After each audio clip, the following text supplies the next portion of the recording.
I'm Thelma English. Welcome back to British Lit Survey. This is session 17.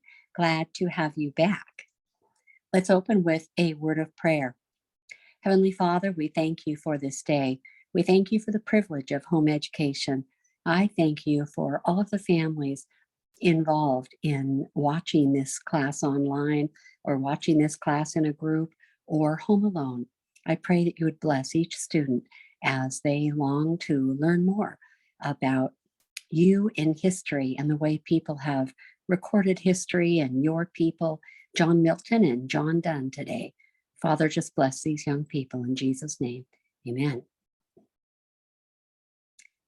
Session 17. It's pretty exciting. Imitation of Christ. Last week you had someone volunteer and they can now read the devotion.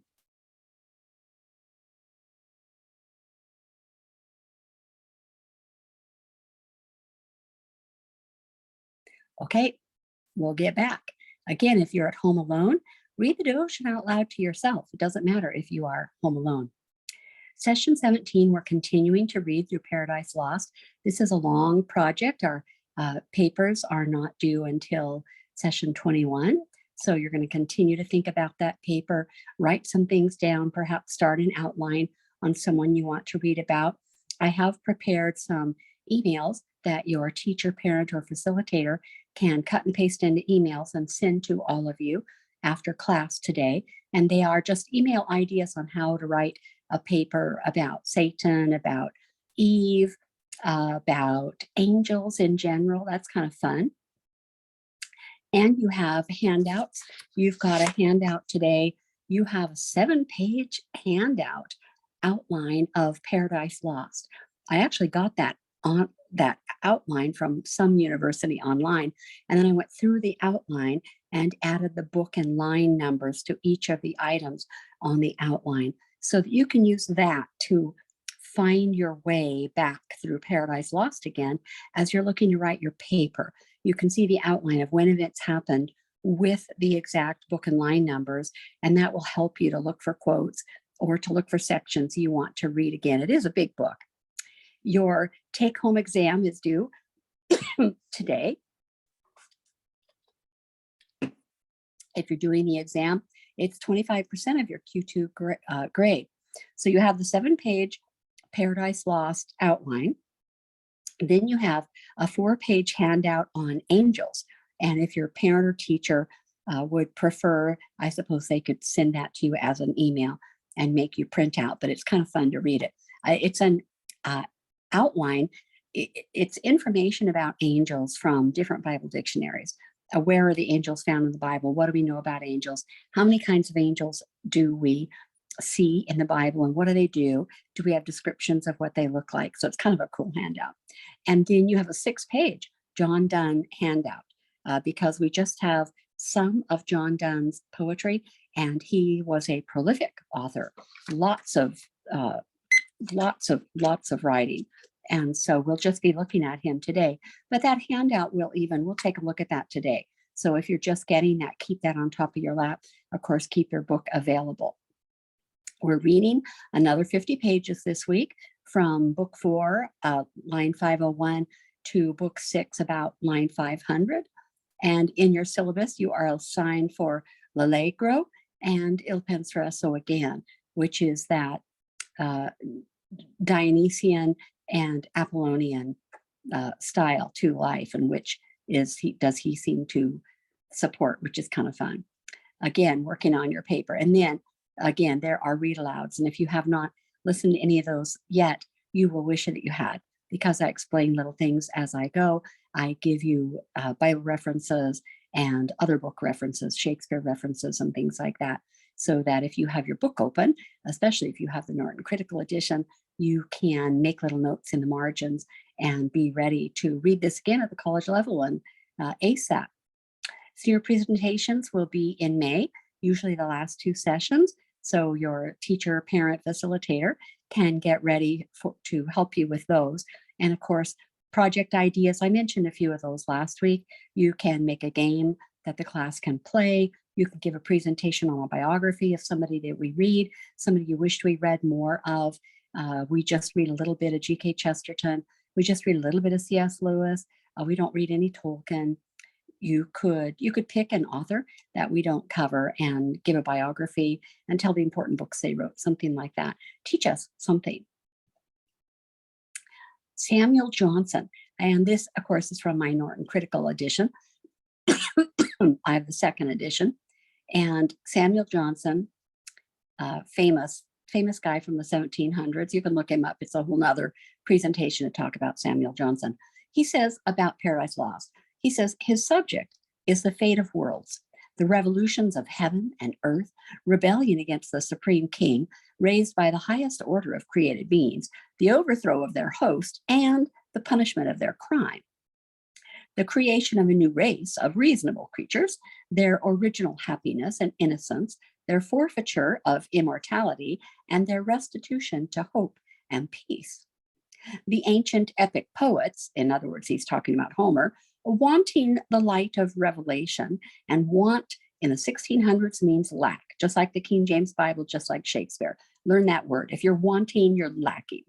Lacking the light of revelation were very unskillful teachers of virtue. Their principal characters may be great, but they're not amiable. They're not likable. And this is something important that Samuel Johnson brings up. The ancient epic poets, so Homer and Virgil, they lack revelation. They don't know anything about Jesus yet, and they are unskillful teachers of virtue. When you read the Aeneid or the Iliad or Odyssey, you do not see the idea of virtue or of forgiveness or of mercy, because the whole thing is about pride and to be publicly dishonored. It's all about pride and honor. To be publicly dishonored would be the worst thing out of all. That's what Satan is all upset about here in Milton's Paradise Lost. And that is what Achilles is all upset about in the Iliad. It's the different worldview, opposing worldviews. It's a very honor-based society, based on honor. So they're not likable.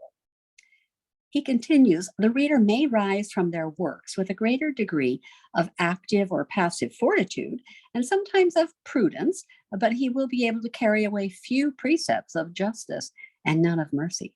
Again, because of that honor-based worldview. He also says the plan of Paradise Lost is to imitate Homeric epic, and he's right. The subject of Paradise Lost is the fall of man. He's right. The object or the theme or purpose of Paradise Lost is to justify the ways of God to man. That is the theme. That's in book 1, line 26. I mentioned last week for you to make sure that you have that marked in your book and you understand that.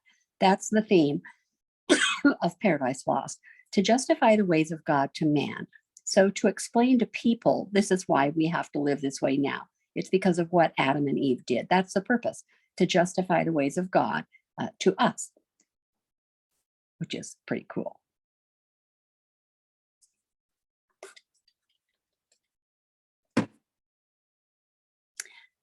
John Donne was a Jacobean preacher, and he was a poet. He's known for his realistic, vibrant language and his inventive metaphors. Get out your six page or 7 page? It is 6 page. Get out your 6 page poetry handout. He's a cool guy. So he's a Jacobean preacher, and he's a poet. Jacob is the Latin form of James, the reign of King James. So a Jacobean poet is someone who was writing poetry and being published or being popular in the time that James was king. Similar to Victorian, has to do with Queen Victoria, or for Elizabethan, has to do with Elizabeth I. So he's a Jacobean preacher, and he's a poet. He's known for his realistic, vibrant language and inventive metaphors. And inventive metaphors is the key here. I could have written that in red. Inventive metaphors. Donne was born on the same street in London where John Milton would be born in 1608. So on Bread Street near St. Paul's Cathedral. As a Catholic living in Queen Elizabeth's Protestant England, most schools would have been closed to him because he's Catholic. Young John Donne was educated by Jesuit priests. So he has a real hard time with school, with jobs, with everything, because he's a Catholic. And Queen Elizabeth's time was Protestant. You'll know if you study the kings and queens of Britain that they go back and forth from being Catholic to Protestant. And some of them are quite tolerant, and some of them are quite intolerant. Donne wrote poetry, including sonnets, sermons, elegies, songs, Latin translations, and satires. Satires might be my favorite. That's where you make fun of people. Donne was the third of 6 children born into a Catholic family. His father died when he was 4. 3 sisters died within 5 years of their father's death. So at age 11, Donne he was already in Oxford. Half his family is gone, and he seems to be a child who is way ahead of his time. 11 years old, he's attending Oxford. And he was there for 3 years, and then he went to Cambridge for another 3 years. So he's bright and he's fast. He was sent to Oxford at a young age to get around Oxford's requirement that any student over the age of 16 had to accept Protestantism. How'd you like that? You have to go to college when you're 11, because if we wait till you're 16, you will have to accept Protestantism or not be in the school. He couldn't accept a diploma from either school because he refused to take the oath of supremacy. More of that in just a minute, which was required to graduate. Then he attended a legal school in 1591 and another in 1592 to study law. So he's very well educated, and yet he can't get a diploma. Now, what was the oath of supremacy? The oath of supremacy, this is Queen Elizabeth I. Students were required to take the oath of supremacy in order to graduate and receive a diploma. The oath recognized the king or the queen as the head of the church rather than the pope. And this is a big deal throughout British history. Who's at the top of the triangle of the worldview? Is it, who's the big guy or girl? Is it the queen and the king, or the king, or is it the pope? The pope with queen, the pope with king. Who has more power? And Protestants and Catholics looked at this quite differently. The act was, because the oath recognized the king as the head of the church rather than the pope. The act was repealed by Queen Mary, and then it was reinstated by Elizabeth. So it goes back and forth, depending on who is queen or king. As a Catholic living in Queen Elizabeth's Protestant England, most schools would have been closed to Donne. His brother was actually sent to Newgate prison for harboring a Catholic priest in 1593, and his brother died there of a fever. This is one of the gates of Newgate prison, and that is quite a study in itself. You could get off on a rabbit trail to study Newgate prison. It was not a nice place.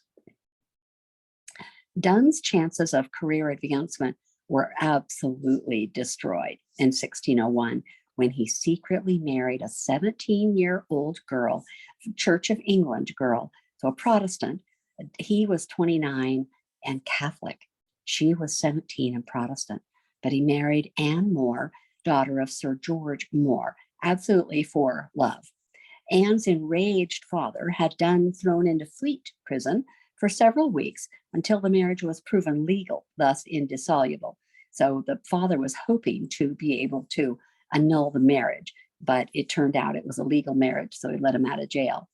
Thus indissoluble, and Sir Thomas Egerton dismissed him from his post. It means he lost his job. And Donne wrote to the livid father, saying, "Sir, I acknowledge my fault to be so great as I dare scarce offer any other prayer to you in mine own behalf than this, to believe that I neither had dishonest end nor means, but for her whom I tender much more than my fortunes of life, else I might neither joy in this life nor enjoy the next. I humbly beg you that she may not to her danger feel the terror of your sudden anger." So here he's begging and pleading her father to not take his anger out on her. And they're legally married. There's nothing the father can do. In a verse written to a countess in 1609, he writes, "When I must shipwreck, I would do it at sea, wherein mine impotence might have some excuse, not in a sullen, weedy lake, where I could not have so much as exercise for my swimming." So this is where he ends up at a place called Surrey. And he tells them he wished when he shipwrecked, which is what he did when he married and lost his job and all that. He wished that he would do it at sea, where he might have some excuse for it, not in this sullen, weedy lake. This is where he lives. This is what it looks like right now. It's a historical house, and it's so icky, he can't even swim in it for exercise. From now on, Donne's life was very different. He was unable to find another job, and he worked from home as a lawyer. Between 1601 and 1613, his wife Anne had a child nearly every year until her death, bearing child number 12. Yes, child number 12. Although, excuse me, excuse me. Although Donne had an inheritance from his father, he had no regular income. During most of these years, the family lived in the Surrey cottage that you see here on the estate of a friend, Sir Francis Woolley. So they're living here. He doesn't even have his own land or his own place, really. The house where they lived still survived and is owned by the same family. The last time I researched 2 years ago, it was still owned by the same family. It was not until 1609 that a reconciliation was achieved between Donne and his father-in-law, and Sir George More was finally induced to pay his daughter's dowry, and that would have been a great help to them as young marrieds. As Donne approached 40, in the year following reconciliation with Anne's father, he published 2 anti-Catholic polemics.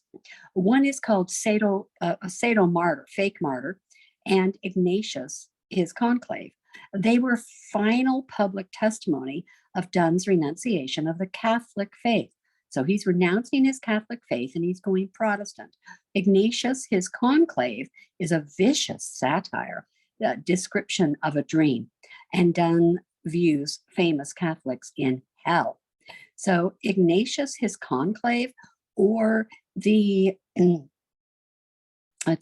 late election in hell, wherein many things are mingled by way of satire. We spell it differently now, don't we? The disposition of the Jesuits, the creation of a new hell, the establishing of a church in the moon. And there's also an apology for the Jesuits, all dedicated to the 2 adversary angels, which are protectors of the papal consistory and at the College of Sorbonne by John Donne. Imagine that. The Doctor of Divinity and late Dean of St. Paul's, printed in London, 1652. Sado Martyr, this one, which held that English Catholics could pledge an oath of allegiance to King James I, the King of England, without compromising their religious loyalty to the Pope. This won Donne the favor of the king, obviously, because he can say, well, John Donne says that you Catholics can pledge to me, and that way you can go to college, get your diplomas and all that. And then his wife Anne died in 1613, of course, having that child number 12. And so this is his certificate. Those which are of the Roman religion in this kingdom may and ought to take the oath of allegiance. That's what this one's all about, 1610. In 1615, Donne finally seemed to accept the inevitable and became a Protestant priest. Perhaps he came to realize that he would never work again unless he did this and never find a way out of that weedy lake, as he called his place there in Surrey. King James had been pressuring him to take Anglican orders. Perhaps he also matured and was able to discern the differences between religions and found an inner peace. It's not that hard to switch over from Catholic to Protestant.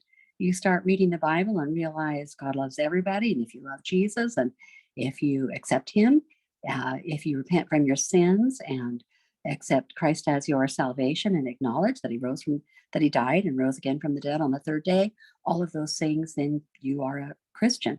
And I think he was okay with being Anglican at that point. One of his famous quotes, we'll be reading this poem in just a little bit. No man is an island entire of itself. Every man is a piece of the continent. Just as Donne's fortunes seemed to have been improving, Anne Donne had died. She died at age 33 in the year 1613. Of course, again, after giving birth to their 12th child, a stillborn 5 days earlier. And this is one of the unfortunate things about the 1600s, is that there was a very high death rate, mortality rate for infants and for mothers giving childbirth. If you had any kind of complication where the child needed to be cesarean, for example, very few would have had access to someone who would try to do a cesarean, and then you very likely would die from infection or something. And so very often someone who had a horrible childbirth and lost a lot of blood then might just die from exhaustion days later, or infection, and then die from sepsis, all types of horrible things. So she gave birth to a stillborn child, lived 5 days, and then died. 7 of their children survived their mother's death.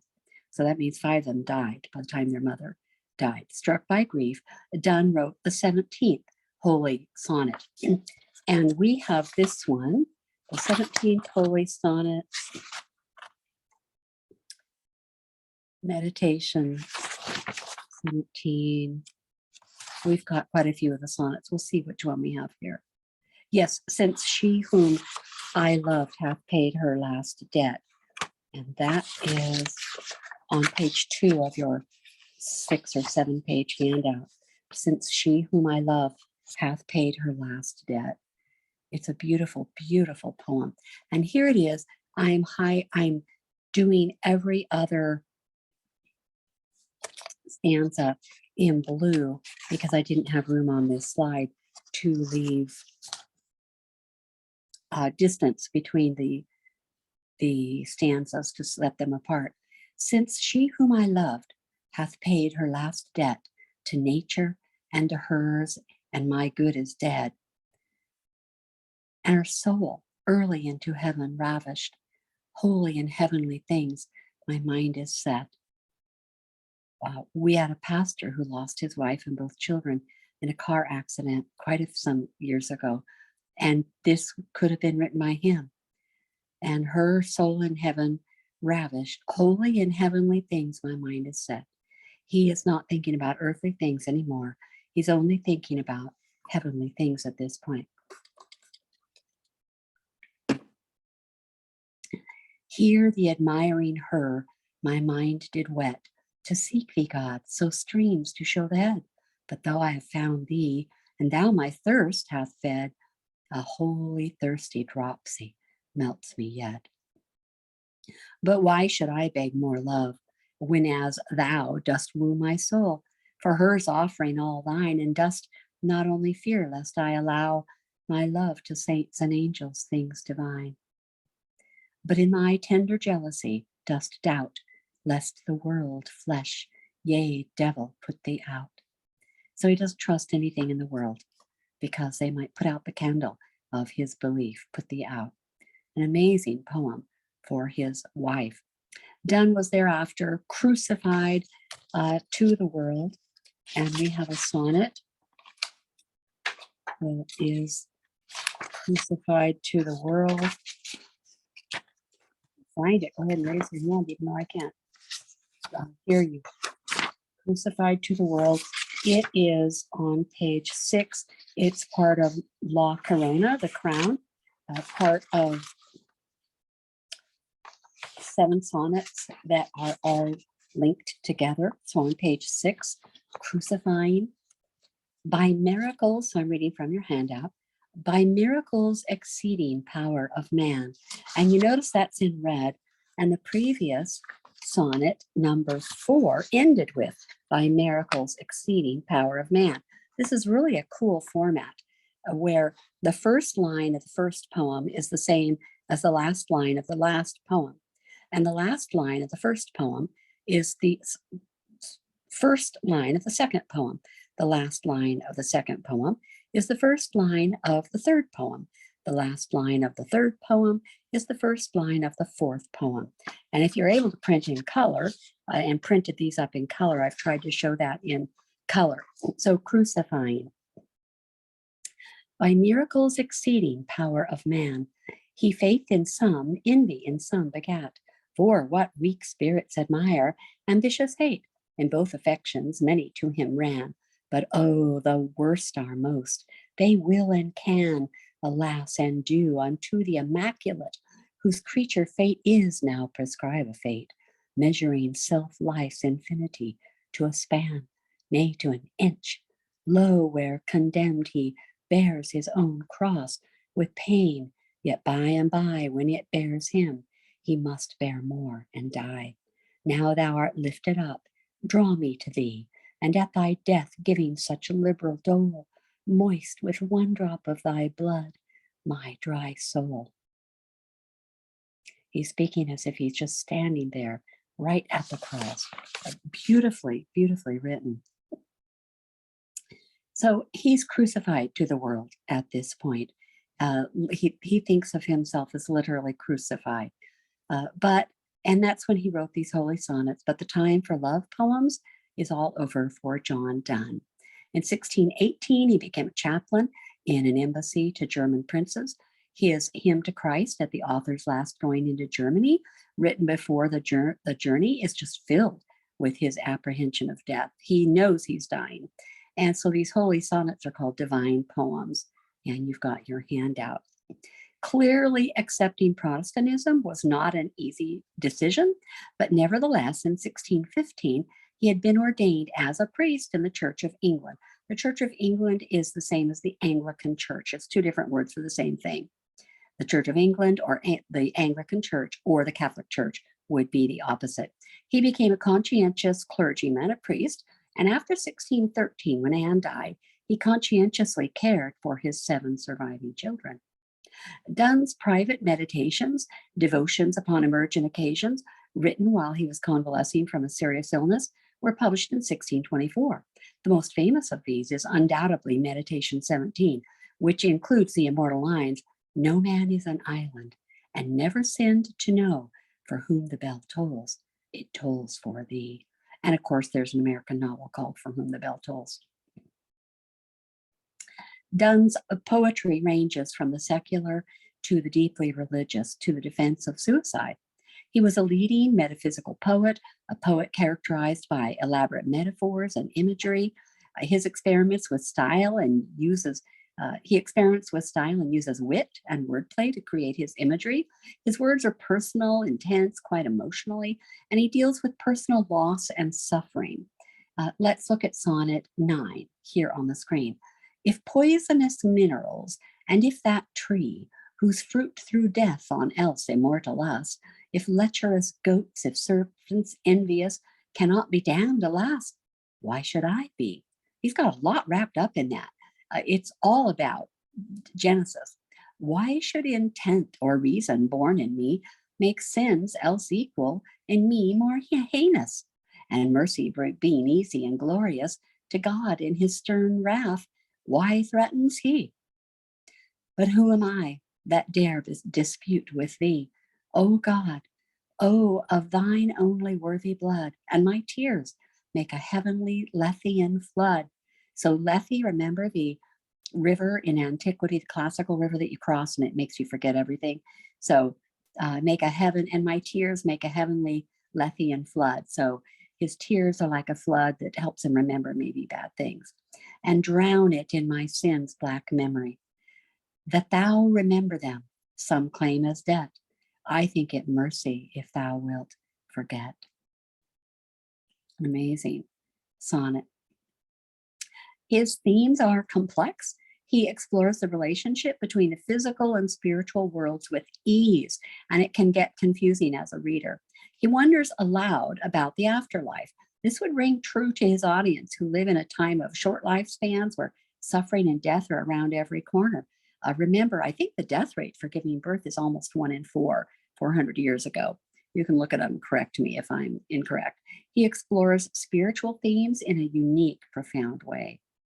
The metaphysical poets. He's a metaphysical poet.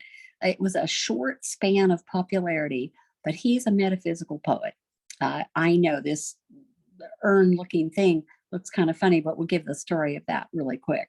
The metaphysical poets, they would link together 2 entirely opposite ideas. And this kind of startles the reader, and it's trying to coax a new perspective through these paradoxical, startling comparisons. For example, he and his wife to compass pointers. You know, the compass pointer, one end has the pencil and the other has the pointer, and you put the pointer down and then you turn it around and you can draw a circle with this compass. So he's got a valediction, forbidden mourning. As stiff twin compasses are two, thy soul, the fixed foot, makes no show to move, but doth if the other do. So he's comparing he and his wife to a compass. So she is the fixed one. She is the fixed one, and she doesn't make any show to move, but she does if the other one does. If the pencil starts going, the other one starts twisting. He's relating their movements together as one, that they turn as one, like a compass. She's dead, but he's still one with her. Our two souls, therefore, which are one, through though I must go, endure not yet a breach, but an expansion, like gold to airy thinness beat. Okay, so this gets really complicated, but think about it. So his two souls, they're one because they were married. And though he has to go, endure not yet a breach. So even though she's got to go, though I must go, she's leaving, endure not yet a breach. Don't let them be separated by a breach, but an expansion. And here's the simile, like gold to airy thinness beat. You can beat gold into a very, very thin sheet. The statue on top of the Capitol here in Salem, Oregon, the pioneer man has a sheet of gold around him, and they can make it into gold. I think it's called gold leaf. They can press it on, with a paintbrush. It's just a very, very, very thin layer. So he says, you're not going away from me. You're like gold to airy thinness beat, just beaten to be so thin. That's how they're separated, not really. So these are very difficult metaphors that he uses. And yet, once you understand what the metaphysicals were all about, linking to these entirely opposite ideas to kind of make you think it through. Okay, gold to airy thinness beat. What does that mean? You can beat gold into really, really thin where it has to be put on with a paintbrush. So she's not leaving a breach, but an expansion, like gold when it's beaten out, it just gets huge. So it's a very unusual metaphor, and there's a reason people aren't using that type of metaphors now. I think I'm not sure what to say. You'll have to tell me what you think about that. Tell your teacher what you think about these metaphysical poets. But it is a beautiful poem. Donne dedicated his holy sonnets to his patron, George Herbert. Donne spent the last years of his short life as a rector in a small town, so like a pastor in a small town. On his deathbed, he handed his poems to a friend with the request that they be published only if they might aid any dejected poor soul. So he had no idea that he was going to be famous and people would be quoting him while they're quoting Milton and Shakespeare. He had no idea. Excuse me. Death Be Not Proud. I found this in an Etsy shop. You can find Death Be Not Proud. You can find it printed and framed in an Etsy shop, and they'll mail it to you. It's on your handout, page 2. A Death Be Not Proud.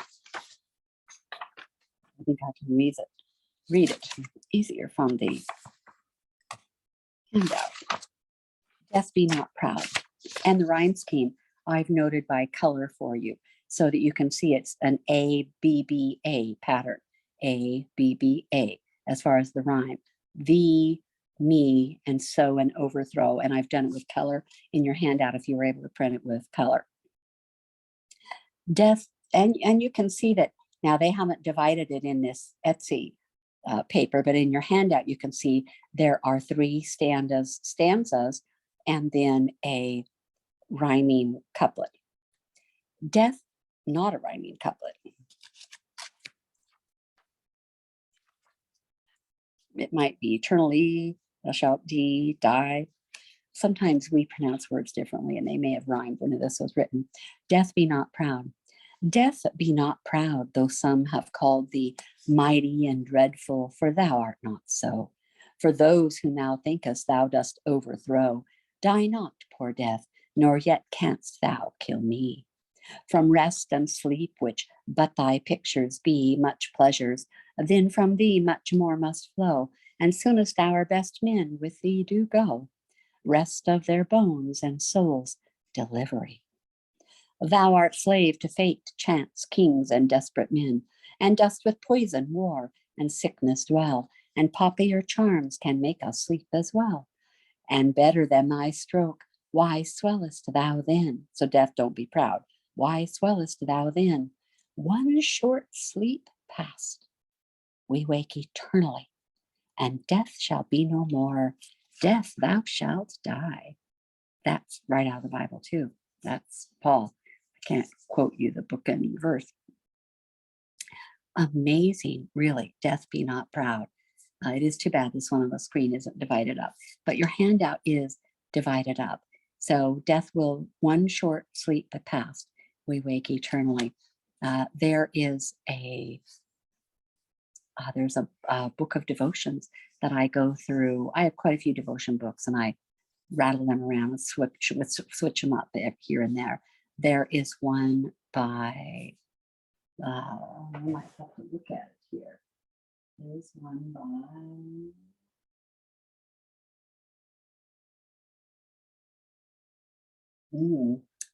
I may have to pause and go find it. I'm going to pause and go find it for you now that I've brought it up.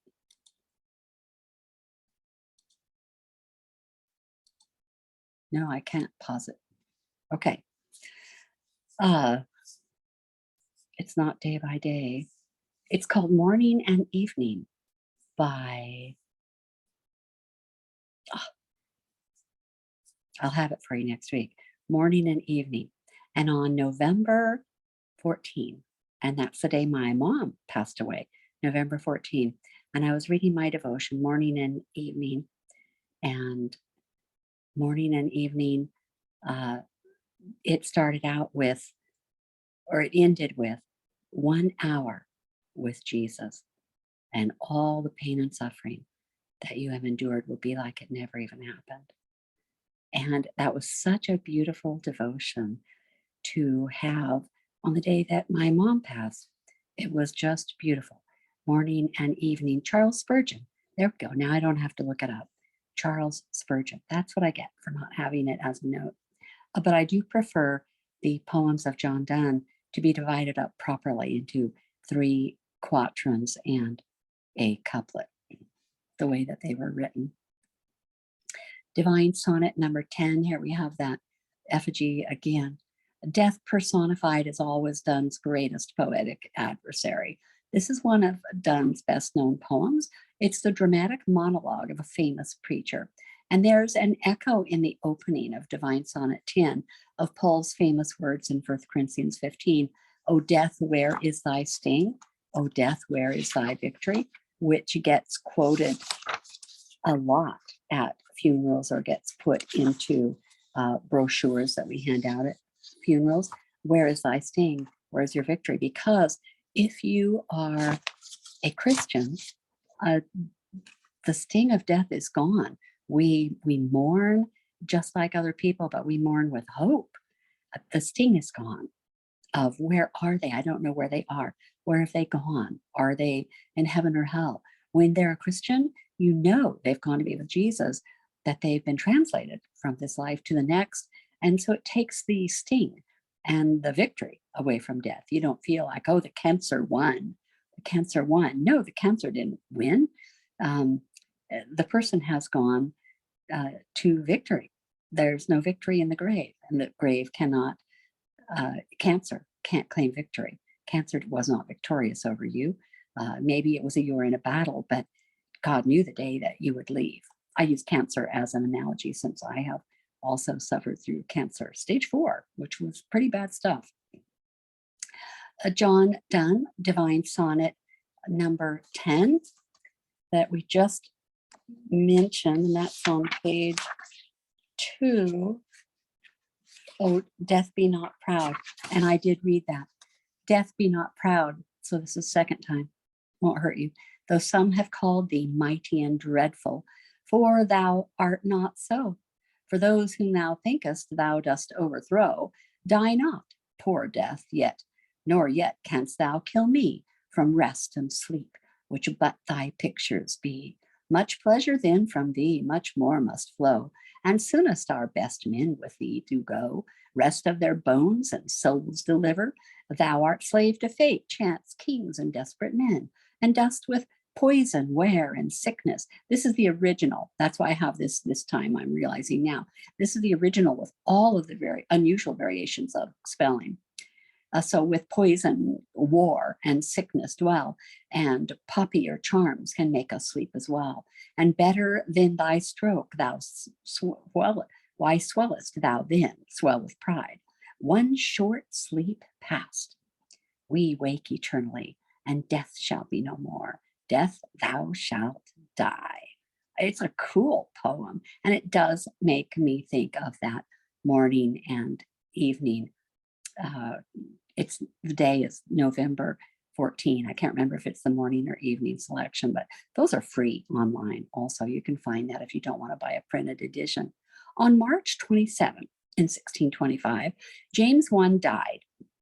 Now, James I was the king that we dealt with here in America. The Puritans, they came over in 1620, and then with a bunch of, and then a bunch more in 1630, and then by the 1640s, lots of people were coming. So in 1620, the king we were dealing with was James I, the nephew of Elizabeth, Queen Elizabeth, who died in 1603, and then James took over. Shakespeare wrote that play, Macbeth, for the coronation ceremonies for James. This is James I. So in 1625, James I died, and Donne preached his first sermon for Charles I, his son. Donne almost certainly would have become a bishop in 1630. This would be a big, huge promotion, but his health was fading quickly. He had open sores in his mouth, and he had lost a significant amount of weight. He was obsessed with the idea of death.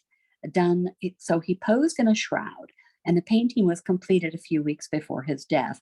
And then it was later used to create the effigy. So this is the painting, and then the carved stone effigy that you saw was created later to look like this painting. If you can imagine being painted in a shroud because you're dying. He also preached what was called his own funeral sermon, Death's Duel.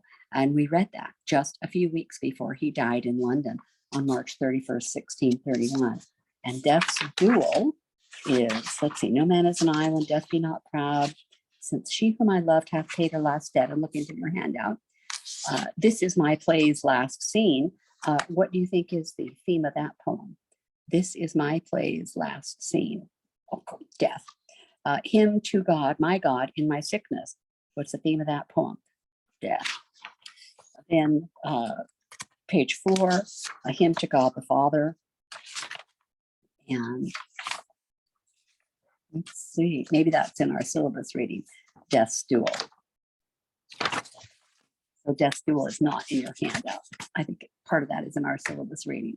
But he preached this sermon, Death's Duel, just a few weeks before he died in London. That's his last sermon. Sometimes it's called A Consolation to the Soul Against the Dying Life and Living Death of the Body. They used to write long, long titles, especially for a sermon. They didn't imagine trying to put it on the spine of a book. Death's Duel is a lot easier to fit on the spine of a book. The sermon concludes, there we leave you in that blessed dependency to hang upon him that hangs upon the cross. There bathe in his tears, there suck at his wounds, and lie down in peace in his grave, till he vouchsafe you a resurrection and an ascension into that kingdom which he hath prepared for you with the inestimable price of his incorruptible blood. So obviously worth your reading. So the last thing that he wrote was hymn to God, my God in my sickness, and you have a copy of that in your handout this week. This is his monument in his shroud. It actually survived the Great Fire of London. The Great Fire of London was September 2, 1666, and you'll see lots of history that you can read about the Great Fire of London. That would be a use of the Chat GPT AI. I don't want to call it software. It's you just look it up on Google, Chat GPT AI, and you'll find it. And you can sign up for an account with it. That's what I've been talking about that came out November 30th, 2022. So just about a month, almost 2 months ago. And you could say to it, you could type in, what are the most important things to learn about the Great Fire of London? And then it would go through and start telling you about the Great Fire of London, and you could learn about it. So you can still see this monument. It survived the fire. It's really unusual that it didn't get hot and crack or something. Somehow it survived. And it's still at St. Paul's. And of course, he was the dean at St. Paul's. And, Milton is associated with St. Paul's also. The fire began in King Charles II, it began in his bakery on Pudding Lane, and the fire went for 4 days. There were no, we're talking bucket brigades to try and put fire out, and you just would have to, you're a long way from water. The 4-day fire destroyed 80% of the city, 430 acres, really amazing in London, 13,000 houses, 89 churches in London. The only positive aspect is that the fire also killed thousands of plague-carrying rats. And so it did rid the city of a lot of the disease. It was all killed. Okay, Milton quizzing. Now, this is where either your teacher, parent, or facilitator, they can print the quizzing, and it has the references, the question, and the answers.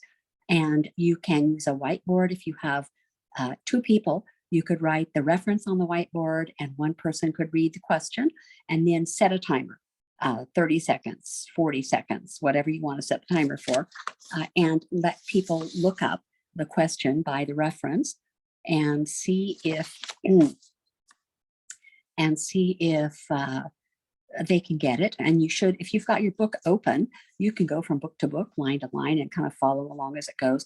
If they don't think of it, I would suggest, since this presentation has 153 slides and we're on 42, that means there are about 110 slides of questions, and we're now at the 45-minute mark for class. So if you have a 2-hour class, you might have an hour and 15 minutes left for 110 questions. So you need to keep it down to less than a minute, and you could finish all of these. Okay, I'm going to read the question. So you can shut me off at this point and use just the paper copy and do this as a class or with your friend or something like that. Or you can pause. I'll leave about 8 seconds between the question and the answer. And so you can, when the question comes up and I read it, you can just pause and then give them 45 seconds or something to come up with it. And if not, then give them the answer or have me read the question. Okay, what is the cruel paradox of hell?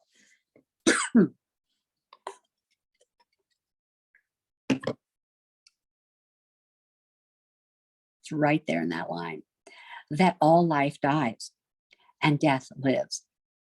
Of course, that's why we're studying about John Donne at the same time as John Milton. All life dies and death lives. What does Hell's Gate look like?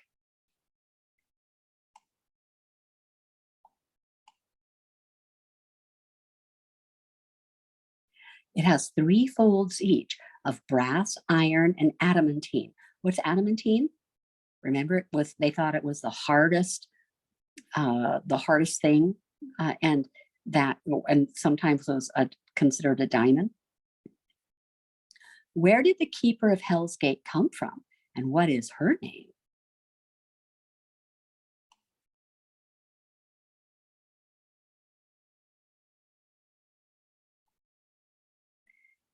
She sprang armed out of Satan's head, and her name is Sin. Remember, I mentioned to you already today that Zeus, who is called Jove in a lot of poetry, Jove is the same as Zeus. Zeus got a bad headache and had, I think, Hephaestus split his head open with an axe, and Athena popped out fully born. Well, that's another use of a classical allusion. She sprang armed right out of Satan's head, and her name is Sin. What came into Sin's hand as she fell?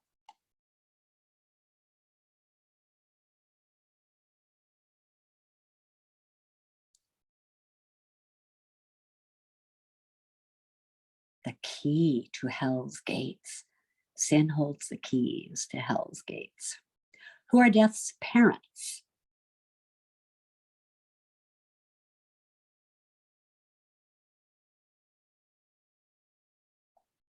Sin and Satan. So Satan's daughter, Sin, he and his daughter. So you're talking icky. Sin and Satan, incestuous. Who is the only one who can defeat death?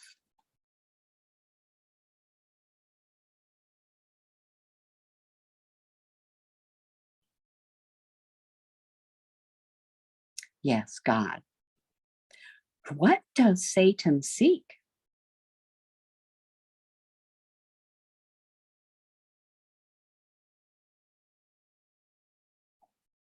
the newly created world. He's out looking for that new world. Define purlieus.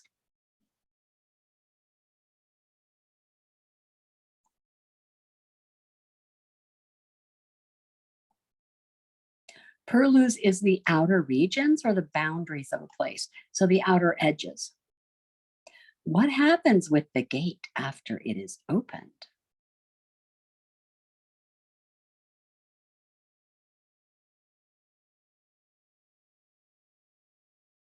Sin cannot shut it again. Terrible. Who is chaos's consort?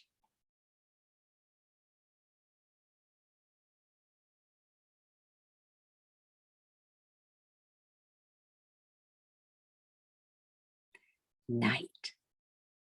Chaos's consort is night. Who else sits with them?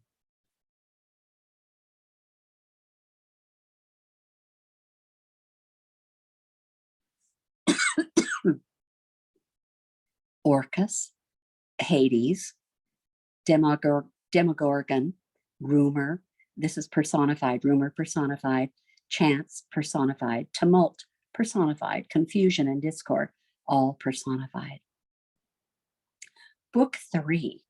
What is Milton's fate and who shares it with him?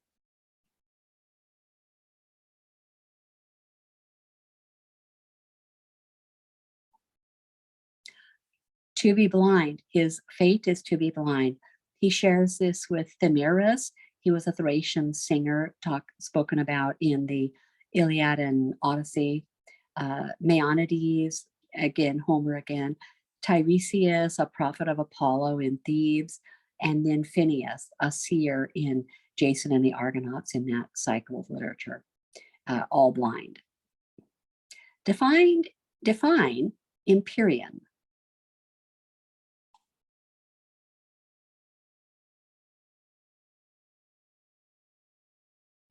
It's the Greek word for fire.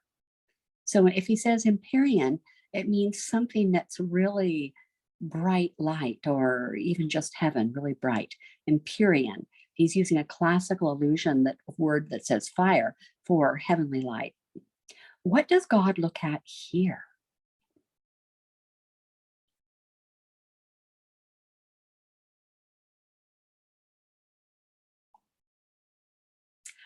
First, he looks at Adam and Eve on earth, and then he looks at hell and the gulf between heaven and hell. And finally, he looks at Satan, who is journeying to earth from hell. He can also see the past, the present, and the future. I like this theology of Milton, that God can see everybody and he already knows what Satan is doing. What does God say Satan will do to man? Because he already knows.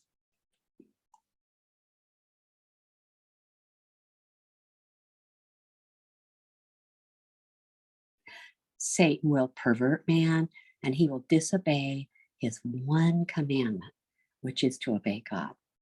That's his one command, just to obey God, and he doesn't do it. And God already knows what he's going to do. Is this fall Satan's or man's fault?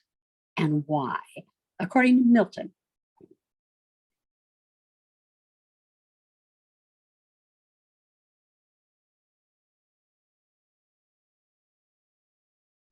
the fall is man's own fault because he was created capable of either falling or not. They had free will. Why will man receive grace while the rebel angels will not, even though they both chose to disobey?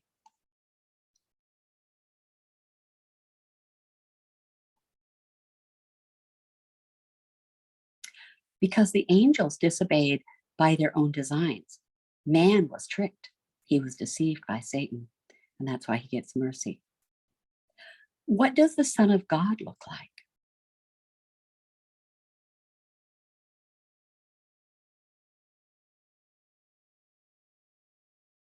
All the glory of his Father shines through him, and in his face appears compassion, unending love, and measureless grace. It's really a beautiful picture here.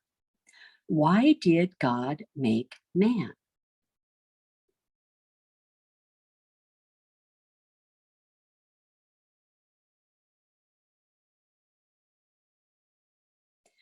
for his glory. Remember, what is the duty and purpose of man? To enjoy God and glorify him forever, the Westminster Catechism, going all the way back to Mary Rowlandson, writing her captivity narrative. If you took American lit, everything that the Puritans wrote meant to glorify God. And Milton here is trying to do the same thing. Everything that he writes is for God's glory. So why did God make man?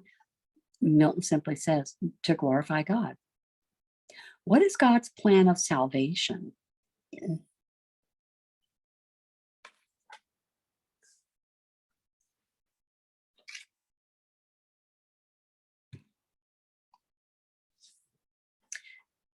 God's going to call upon man. He's going to let him know of his sinful state and clear his senses and soften his heart to receive his grace through sincere prayer, repentance, and obedience. God will always hear and will place within each who accepts the Spirit to guide him safely to the end. God excludes none from his plan, but those who choose to ignore it will suffer greatly. And that's actually some pretty good theology. You could ask your parent or pastor, but that's some pretty good theology there too. What is the consequence for man's disobedience?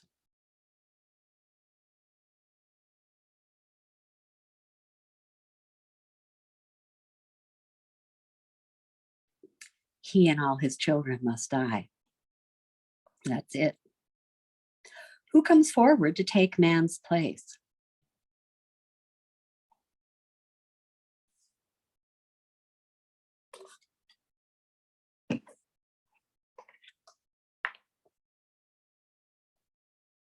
The Son of God. And that's pretty cool. Define maugre.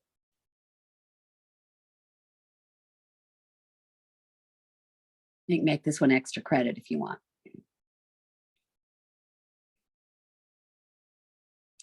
It means in spite of. For example, line 255 here, it says, shall lead hell captive, maugre hell and show.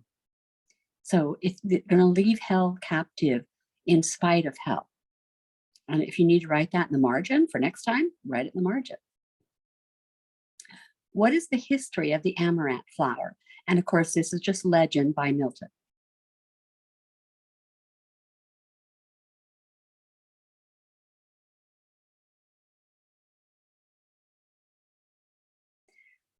It's an undying bloom. The amaranth once grew by the tree of life. Now, this is just legendary, of course, it's not real. Once grew by the tree of life, but after man's fall was taken back to heaven, its place of origin. And there it grows by the fount of life, and the angels use it for wreaths for their hair. That's the story of the amaranth flower, which is kind of cool. Excuse me, cool legend. What is the son of the God? What is the Son of God? The ultimate example of, and how? Excuse me, there's a typo there. Son of God, the ultimate example of, and how?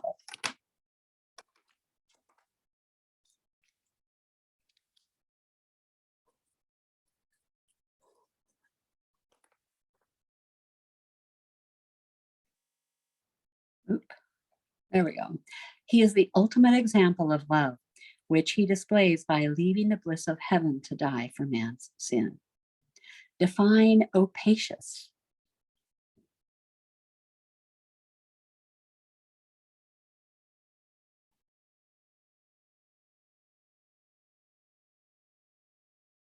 Opacious is Milton's way of saying opaque. If something is opaque, it means you can't see through it and light can't pass through it. That's probably extra credit too. Where does Satan finally land?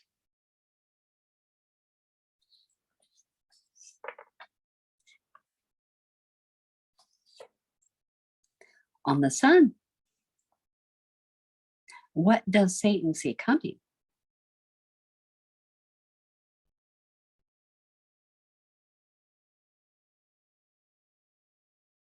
An angel.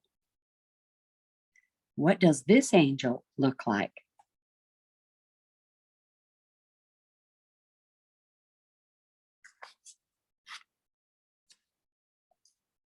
He's bright, with a golden crown on his head and hair that reached to his shoulders, and he has wings.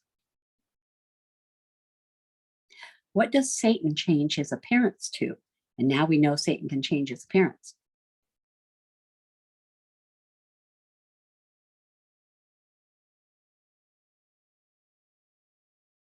He changes himself into a young cherub, smiling and graceful. He wears a crown on his curly hair, and he has colorful, sparkling wings, and he carries a silver wand. And of course, this is all Milton. There's nothing like this in the Bible. Who is the angel, and what is his job in heaven?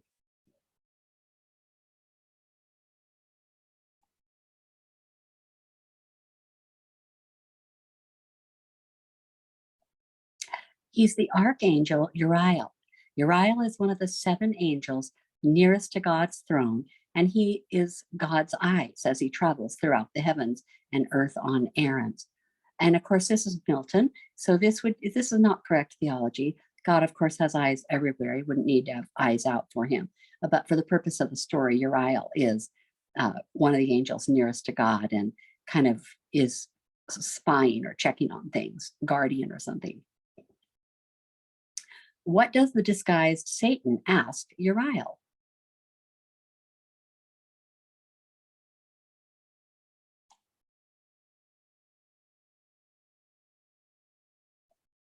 He asks him where the seat of man is. So he's heard about this new thing, man who's been created, and he's asking Uriel, where is man?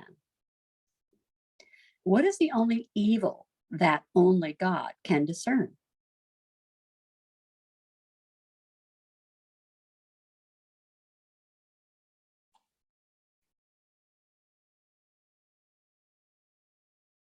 Hypocrisy. Only God can discern hypocrisy. What is Uriel's position?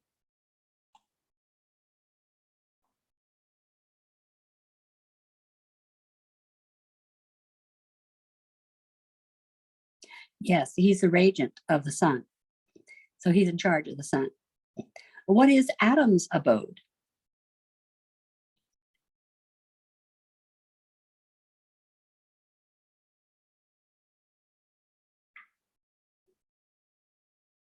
Paradise. Eden, paradise. Book 4.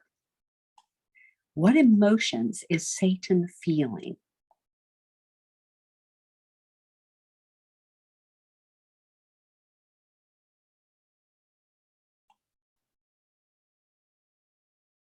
Yes, rage, boldness, fearless, horror, doubt, despair, bitterness. What horrific thing survives inside Satan?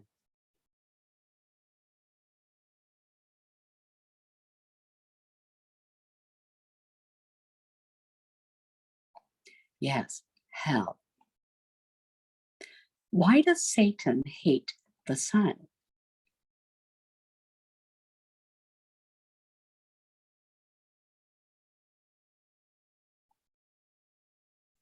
Because its light reminds him of the place from which he fell.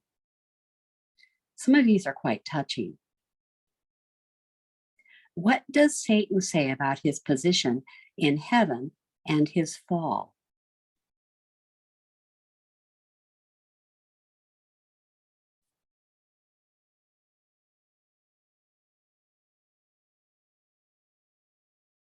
He says, if God had made him a lower angel, he would not have been happy and would not have aspired to a higher position, even though angels greater than himself did not fall but resisted. But if another angel had aspired, he might have been drawn to that desire. He had the free will to choose. That's what he says about his position. If God had made him a lower angel, he would have been happy. But because he was a higher angel, he wanted more. What does Satan say about himself?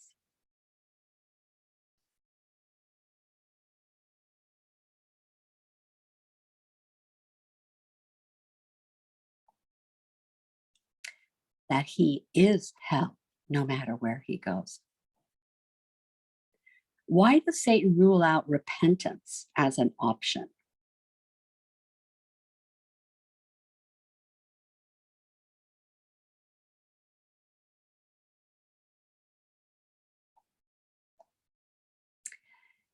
He says it's too late for repentance because his only option would be submission.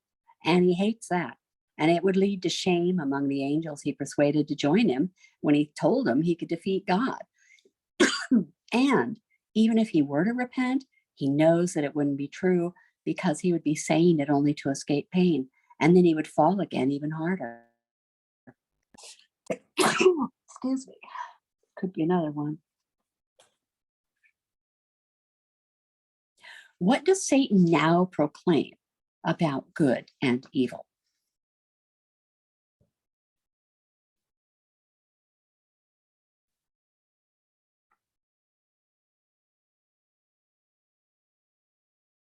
Yeah, he says that good is lost to him and evil is now his good.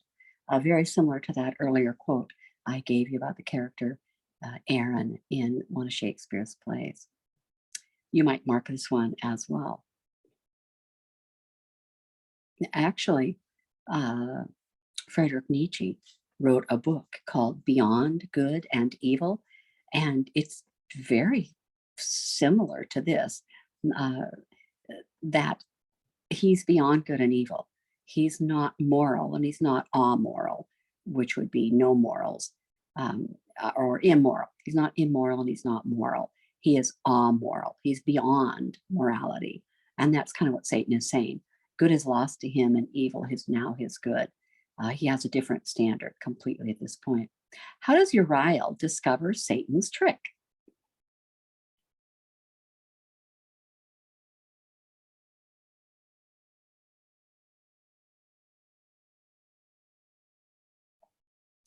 As he experienced all the emotions, Satan's disguise faded. Uriel had watched him as he left and noticed his changing countenance. Your countenance is your face. That's King James word, Milton word, Shakespeare word. So learn it. That's what your face looks like. Why has your countenance fallen? It means why do you look so disappointed? Why is your face falling? Is what it means literally in the Hebrew, anyway.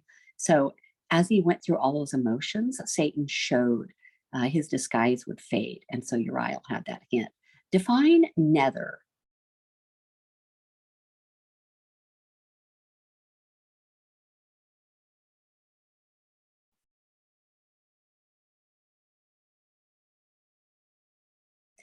Nether is the lower.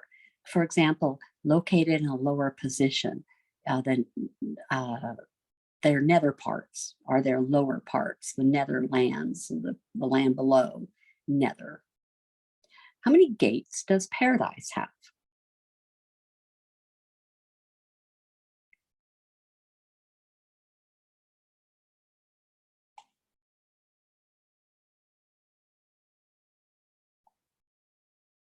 One.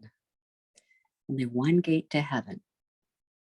Once Satan is in paradise, oh, in Eden, once Satan is in paradise, like a thief, where does he sit and in what form?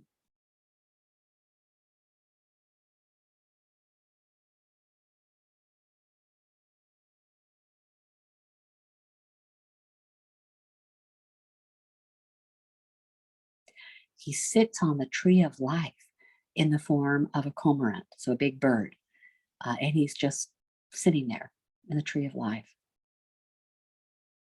What is Satan plotting while he sits on the tree?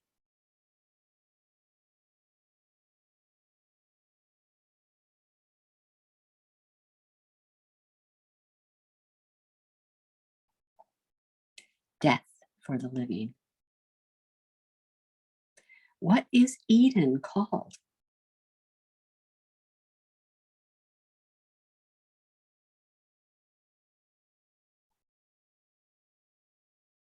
A heaven on earth. What tree stands in the middle of the garden and what is next to it, according to these lines?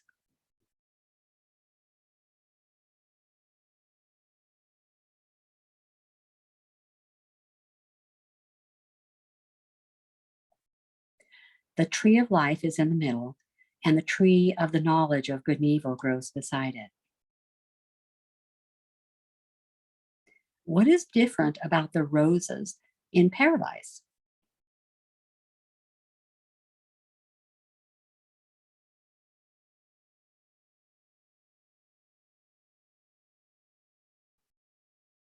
They do not have thorns yet. What does the man look like? And what was he made for, according to this section of the text?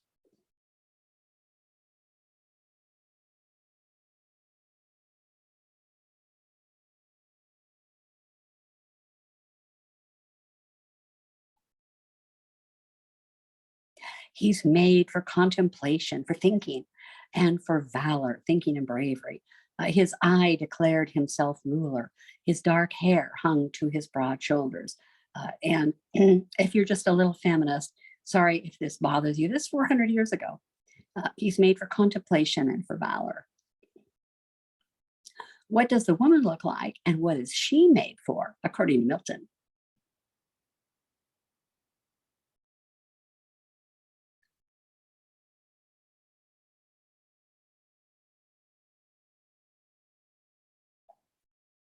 She's made for softness and attractive grace.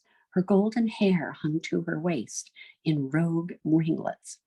So she's blonde. She has curly, long, kind of wildish hair, and she's soft and attractive. I think this must be Milton's ideal woman. I'm not sure. What does God require of Adam and Eve?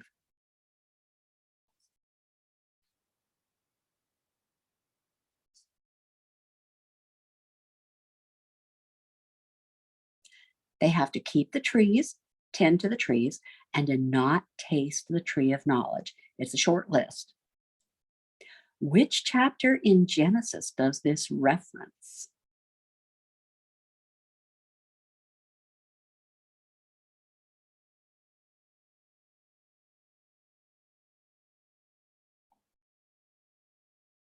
Yes, it's Genesis chapter 6, talking about the giants or the Nephilim. When you see a word like Nephilim, some people say Nephilim. When you see the I am at the end of a word, Hebrew, the masculine plural ending for a word is im, and we show it in English with I am. So these are the Nephilim, just like the seraphim. They're not seraphim, they're seraphim, and the Nephilim and the what else ends like that, other words end like that. Okay, that's probably extra credit because you had to know that from Genesis 6. You have to know where the Nephilim are. I hope you had fun with the quizzing. Next week we'll have more quizzing. We're really only at the hour and 10-minute mark, so you can talk about papers, you can talk about your handouts, you can go run off and print your 3 handouts, the 7-page Paradise Lost outline handout, talk about how that will help you write your papers. Print the 4-page angel handout. That's very handy because that's from a Bible dictionary. You can print the 6-page Donne handout. Read aloud those poems within class if you want, or to yourself, or talk about paper writing in general. The Lord bless you. I will see you next week.